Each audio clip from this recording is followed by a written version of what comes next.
ऐसी कहानी के लिए तैयार हो जाएं जहां आटे की धूल भी ईमानदारी और दोस्ती के राज को सरगोशी करती है। एक दिलकश गांव में ओलिवर नामी एक रहमदिल आदमी रहता था।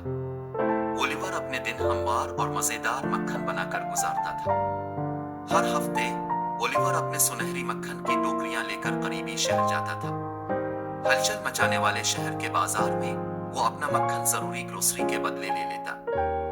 एक हफ्ता ये दाल थी, अगले हफ्ते चीनी और फिर अगले हफ्ते आटा।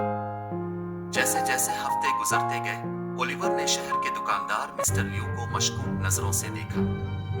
ओलिवर का एक मामूल था, वो अपने मक्खन के साथ मिलने वाले सामान को एहतियात से मुतवाजिन करता था, जो उसकी आंखों में एक मुनसिफाना बार्टर था। एक दिन मिस्टर लियू मजीद अपने शक पर काबू न रख सके। ओलिवर, मैं देख रहा हूँ तुम हर बार 1 किलोग्राम से थोड़ा कम मक्खन लाते हो, उसने इल्जाम लगाया। इसके चेहरे पर मुस्कुराहट थी। ओलिवर ने अपने पुरसुकून रवैये को बरकरार रखते हुए जवाब दिया, जनाब, मेरे पास घर में कोई तराजू नहीं है। मैं जो लाता हूँ और जो लेता हूँ उसमें तवाज़ुन रखता हूँ। जब वो मैच करते हैं तो मुझे मालूम होता है कि ये मुनसिफाना है। उनके अल्फाज सादा थे लेकिन इनमें ईमानदारी का वजन था। एक हैरान कुन मोड़ में ओलिवर ने